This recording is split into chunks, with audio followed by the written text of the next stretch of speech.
CDL-B School Bus Endorsement Test number 2, page 246. Number 1.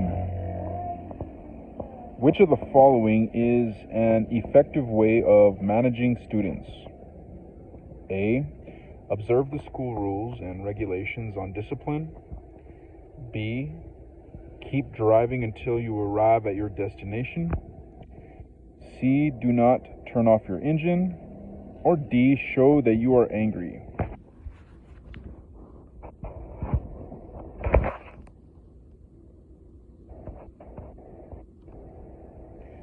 The answer is A. Observe the school rules and regulations on discipline.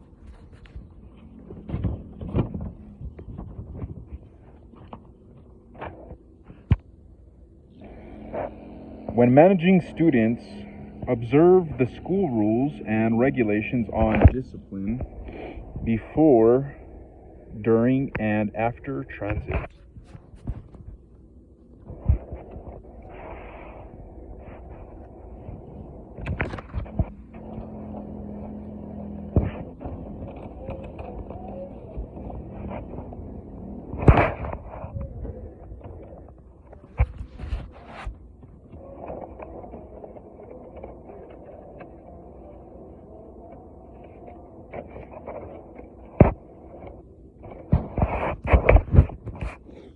Number 2, how do you speak to offenders?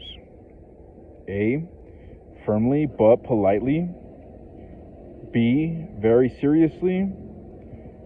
C. Angrily. Or D. All of the above.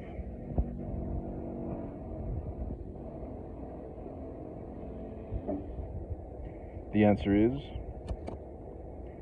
A. Firmly but politely.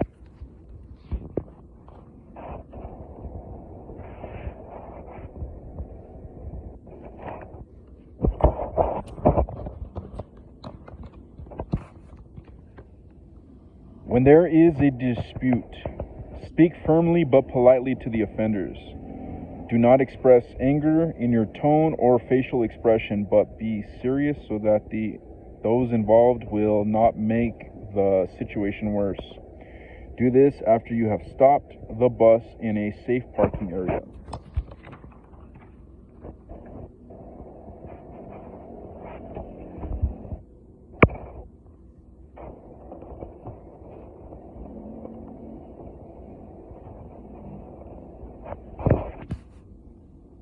Number 3, where should you remove an offender from the bus?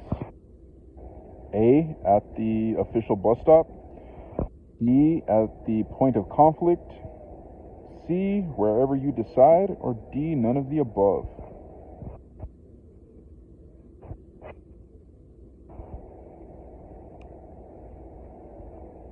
The answer is A. At the official bus stop.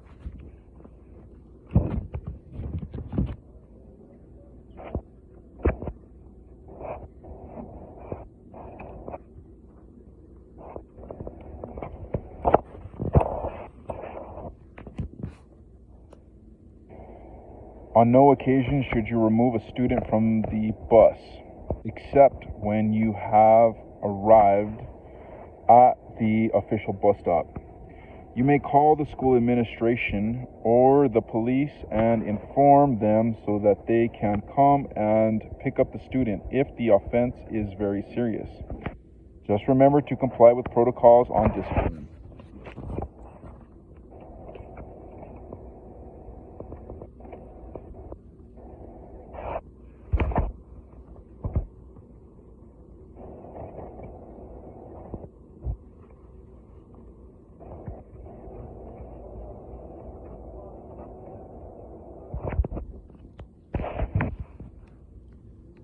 Number 4, when should you make a stop on a new route? A. In an emergency. B. When the occasion demands. C. After requesting approval. Or D. When the route looks safer.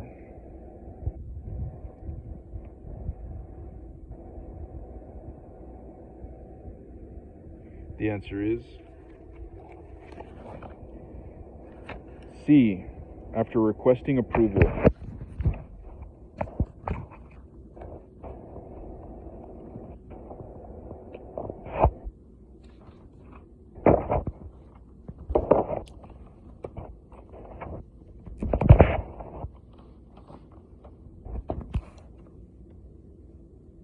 Schools have approved routes and bus stops. If you notice a new route or bus stop that should be used, do not use the new route or make a stop until you have officially written to the school district for approval. This is to ensure the safety of the students.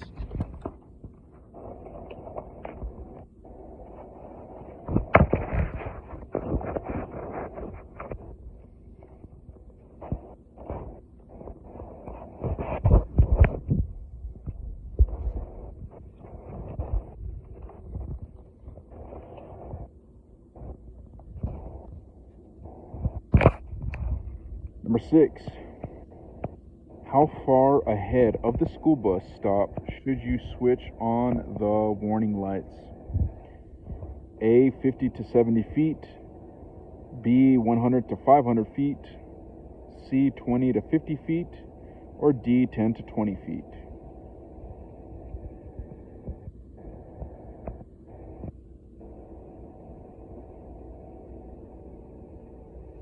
The answer is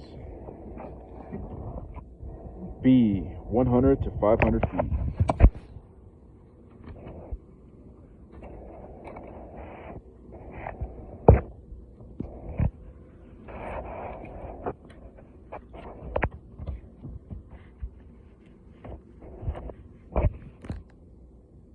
Before you arrive at the school bus stop, switch on the warning lights a few seconds, 5 to 10 or 100 to 500 feet ahead.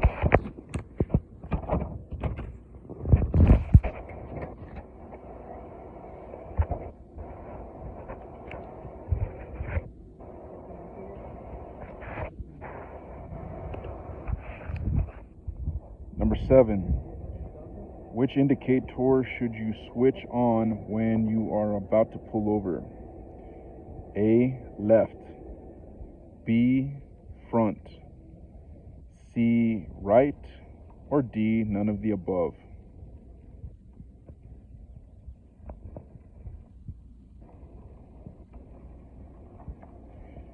The answer is C, the right indicator.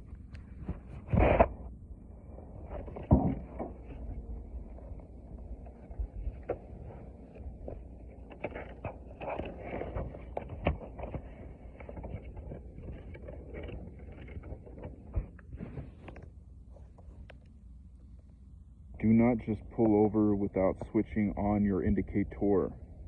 Switch on the right side indicator 3 to 5 seconds before you pull over. This will help prevent collisions with other vehicles.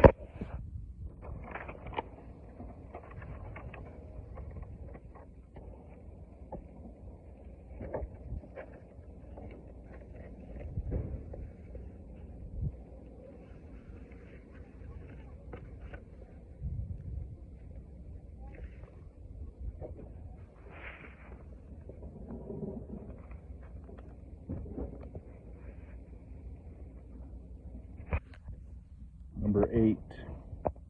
How frequently should you check the mirrors? A, seldom. B, once. C, twice. Or D, intermittently.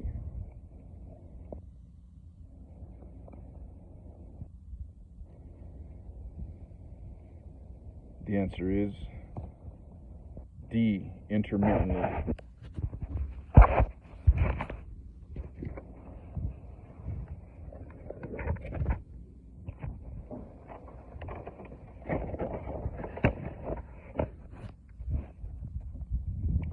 When arriving at a designated destination, intermittently check the mirrors. You need to be sure of everything that is going on around you and be vigilant. Do not set the transmission in neutral or park. Wait for total clearance. You can open the service door to switch on the red lights if the traffic is a bit far from the school bus.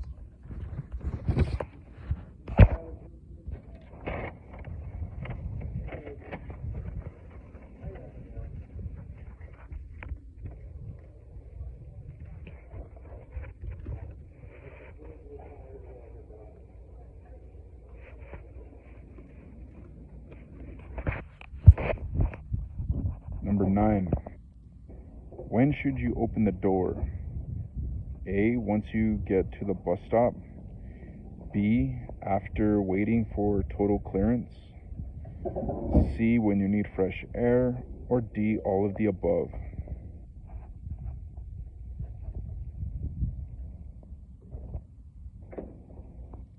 The answer is B. After waiting for total clearance.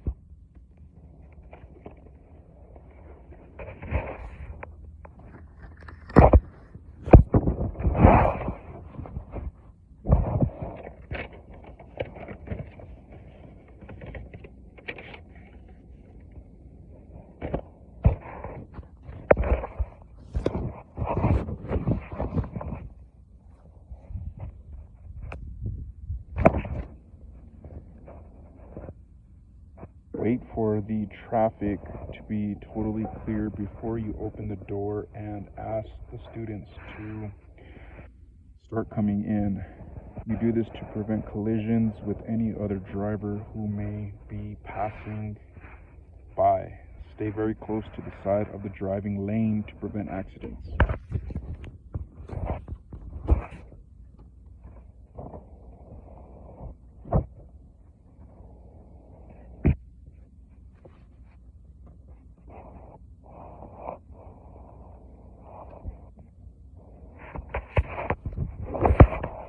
Number 10.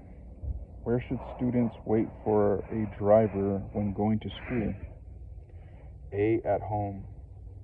B. Where the driver can see the students when approaching the bus stop.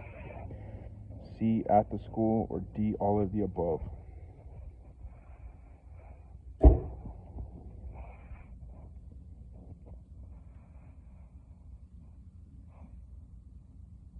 The answer is B. Where the driver can see the students when approaching the bus stop.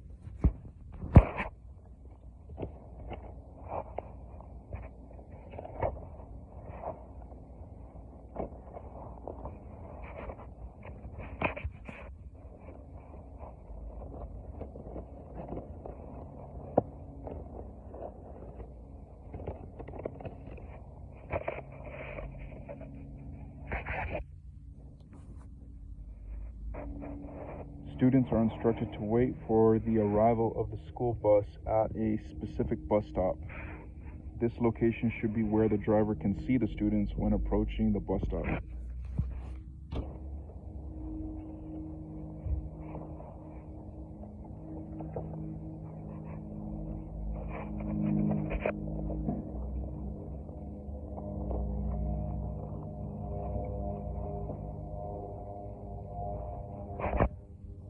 Number 11. Which of the following is true about loading students? A. Learning the names of your students is helpful. B. Taking a head count is not necessary. C. You should not care if a student is missing. Or D. All of the above.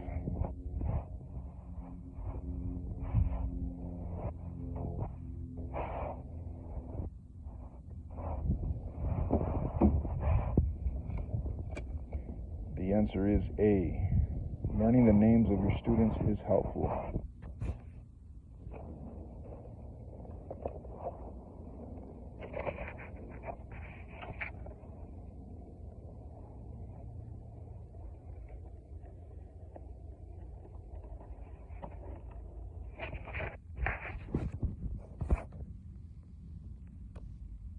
Always remember to take account of the students and make sure none misses boarding the bus. You can learn the names of the students. If the number of students on board does not tally with the expected number, ask for the whereabouts of the missing students.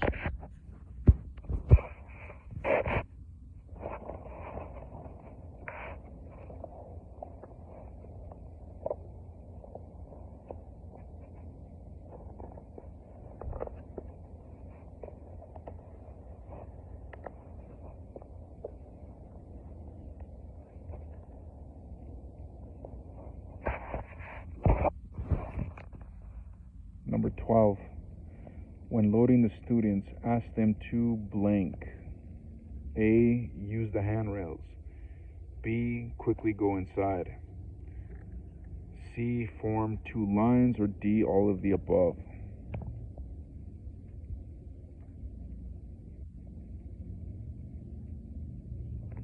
The answer is A. Use the handrails.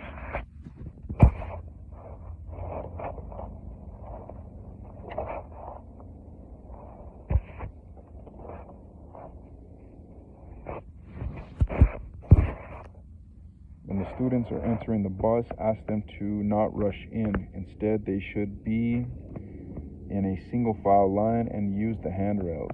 Turn on the dome light if the loading area is dark. Avoid being hasty when loading. Ensure everyone is seated and ready to be transported before embarking on the trip.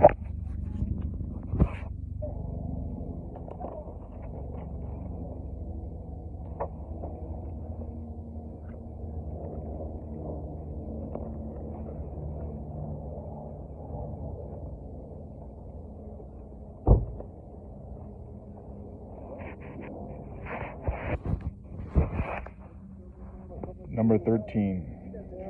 Which of the following should you do if students are crossing the road? A. Step down from the bus and walk about 10 feet away to where you can see the students crossing. B. Stay at the right side of the road where you can view the students' feet. C. Look in all directions and ensure the road is clear for crossing. Or D. All of the above.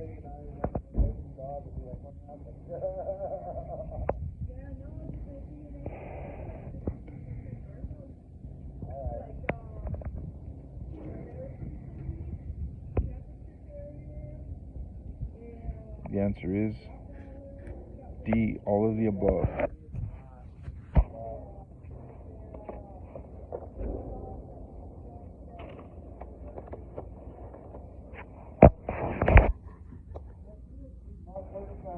If the students will cross the road, step down from the bus and walk about 10 feet from the bus to where you can see the students crossing.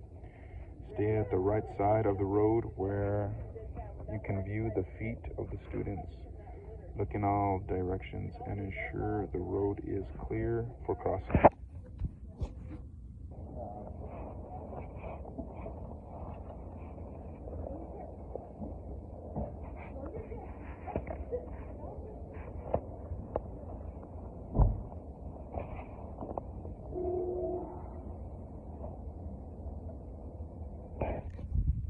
Number 14. Which of the following is included in the unloading guidelines? A. Switch off the engine or ignition. B. Leave your key in the ignition. C. Allow students to leave the bus as they like. Or D. Stay on the bus.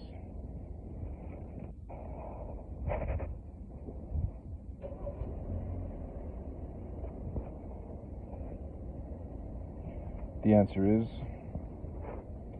A. Switch off the ignition.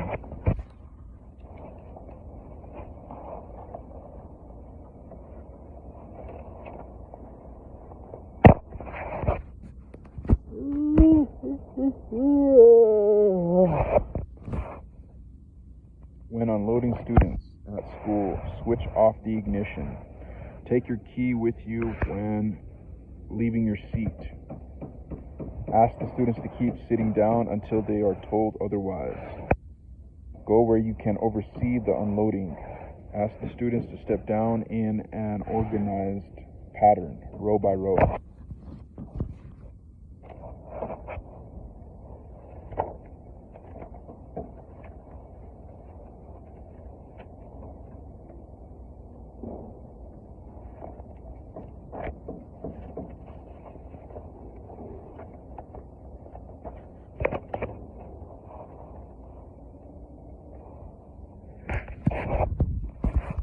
Number 15. After accounting for each student, what should you do? A. Shut the door. B. Put on your seatbelt. C. Run the transmission. Or D. All of the above.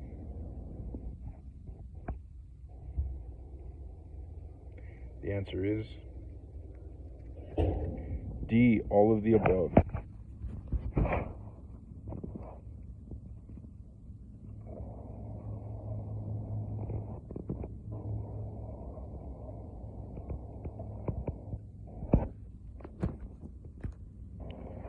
After you have accounted for each student, prepare to leave by shutting the door, putting on your seatbelt, turning on the engine, running the transmission, letting go of the parking brake, switching off the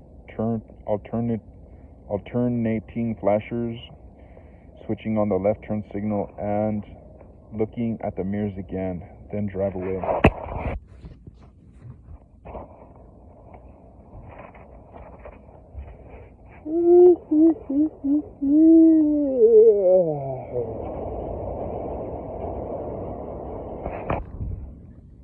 Number 16. When should you leave the unloading base? A. When there's still congestion. B. 1 hour after unloading. C. After traffic clears. Or D. All of the above.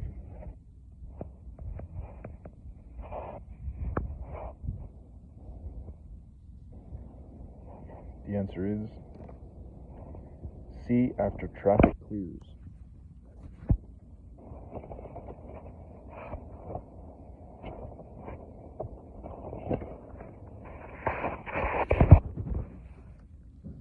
You can leave the unloading base after ensuring that the traffic has cleared.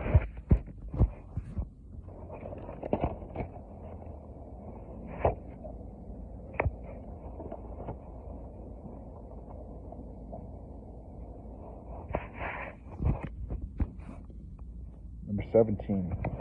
A danger zone may be as far as blank feet from the front bumper. A. 30, B. 90, C. 100, or D. 150.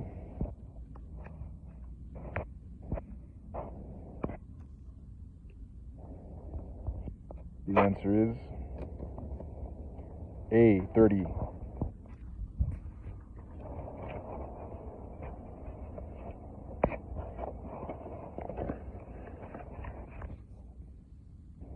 The danger zone of a school bus is an area where the school children are likely to receive the greatest injury from their bus or another bus.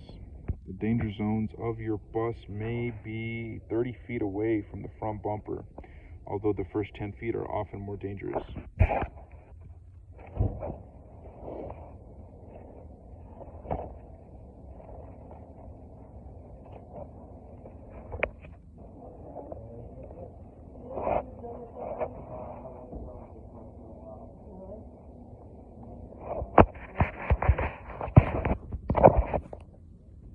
Number 18. You should ensure all the mirrors are blank. A. Set facing the front. B. Set facing behind. C. Set giving you the right visual field. Or D. All the above.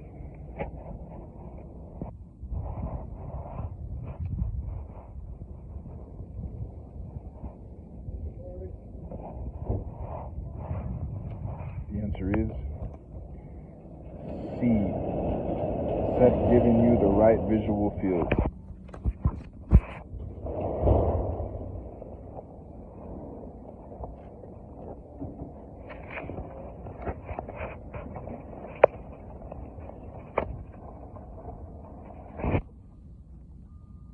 To avoid accidents when driving, you need to properly adjust the mirrors, which are very useful for looking out for traffic, objects, and the welfare of the students. Ensure all the mirrors give you the right visual field.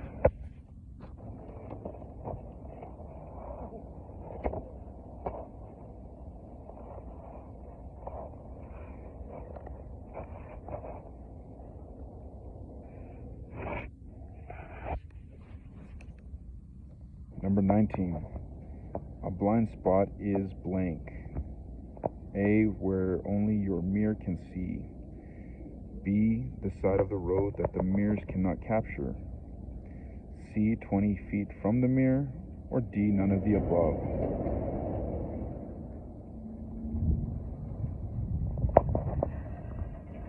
The answer is B, the side of the road that the mirrors cannot capture.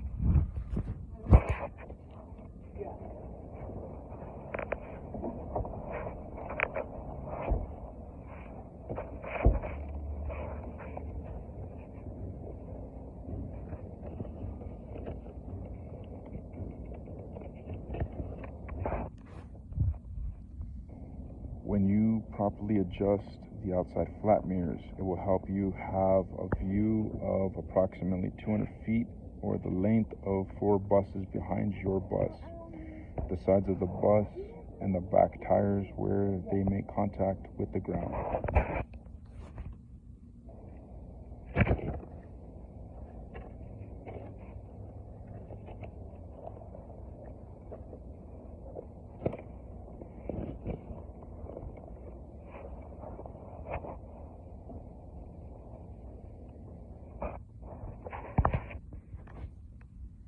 Number 21. Which of the following are/is found directly under the flat mirrors? A, the outside flat mirrors. B, the outside convex mirrors. C, the outside crossover mirrors. Or D, the overhead rear view mirror.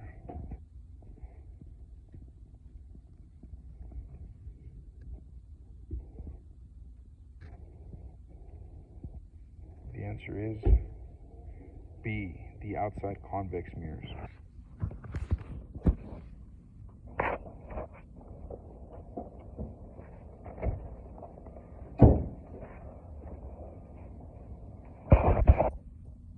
The outside convex mirrors are directly under the flat mirrors outside your vehicle. You use them to have a panoramic view of what is happening at the left and right sides of your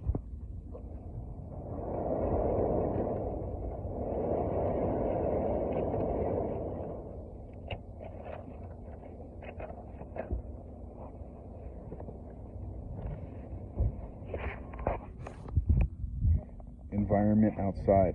Like the flat mirrors, they give you a view of the students at the side, traffic, and other activities. These mirrors will not give you the exact distance and size of objects.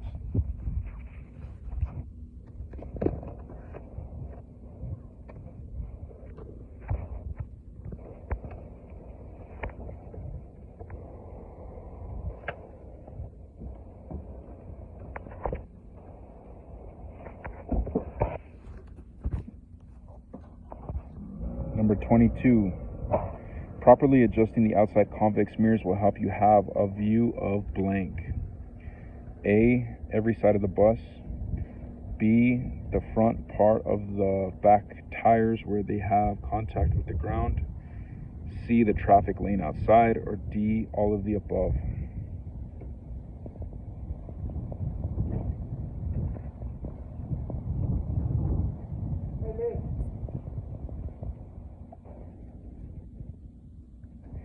The answer is D, all the above.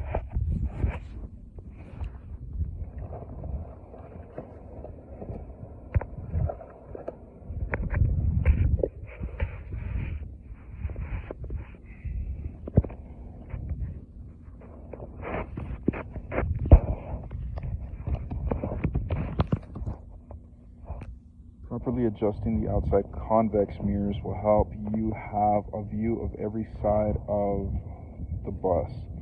The front part of the back tires where they make contact with the ground and the traffic lane outside.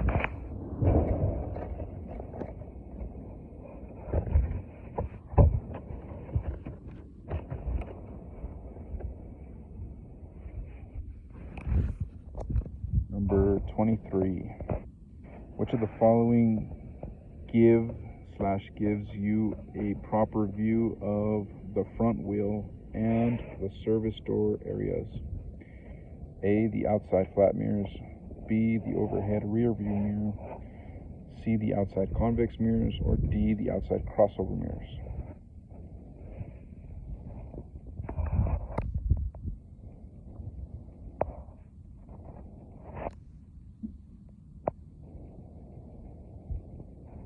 The answer is D, the outside crossover mirrors.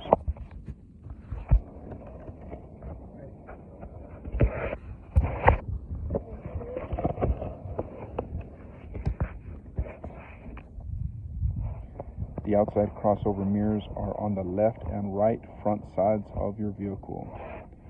They give you a proper view of the front wheel and the service door areas. With these mirrors, you will have a good view of the danger zones in front of and outside the bus. These zones are difficult to see with the eyes alone.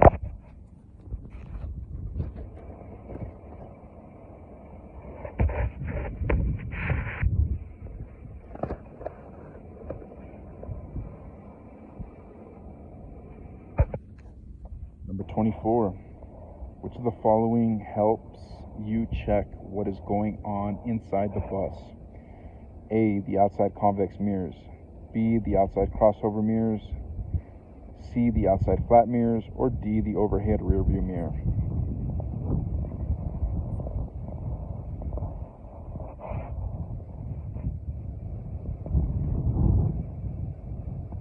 The answer is D, the overhead rear view mirror.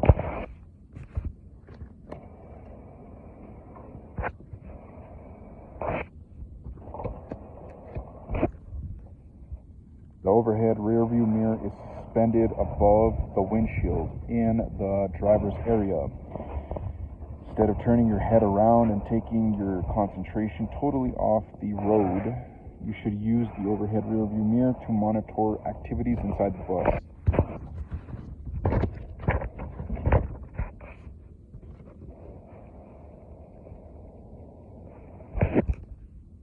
Number 25.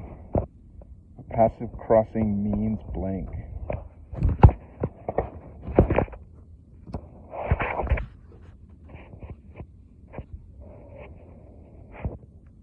A, stopping and starting when crossing the road.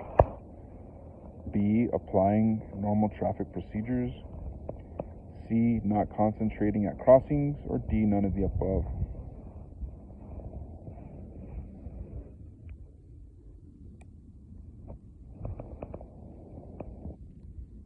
The answer is B, applying normal traffic procedures.